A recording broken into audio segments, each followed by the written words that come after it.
Every piece of work has to have a oh moment. There has to be because otherwise you're not gonna look. When I was growing up in New York, there was a conversation being had in New York at that time, a creativity conversation with graffiti specifically. Those were my heroes. My mom was like, I'm going to get you as much paper and coloring books and whatever you want art-wise that we can afford, we're gonna get you. And so I was always trying to innovate with what I had around me. I knew that I could get all of my ideas into a film. That for me was it. Like, I know I can draw, I know I can express myself, but film was it. That was the container that I felt could do it all. My work tends to lean more towards joy, towards ideas of freedom, universality, being the power of togetherness, the power of we, the power of us. That's where I find my strength. And so a lot of my work is about the sweetness of life, about being still enough to almost listen.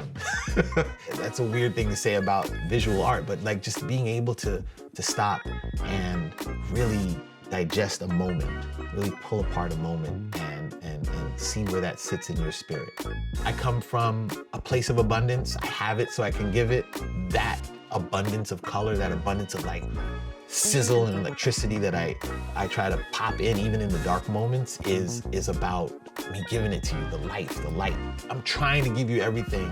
I'm really also trying to bring creativity into people's lives on a daily basis.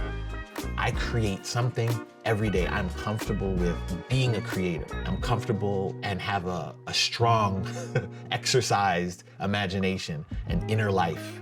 The more that we know that we can create on a small level, the more we can be able to go, oh, okay, I can imagine politics in a new way. I can imagine health and mental health in a new way and not be scared of it.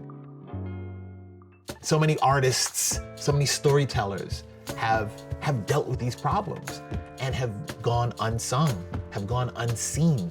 And we have an opportunity to not let that happen again. We have an opportunity to value those who have given us not only hope, but like tools. You know what I'm saying? Art has been liberation for us. Art is not just art for us. Hip hop was the internet. Blues was the internet. These things were how we communicated and found joy at the same time and made money. That's our #1 export. Nothing moves without art.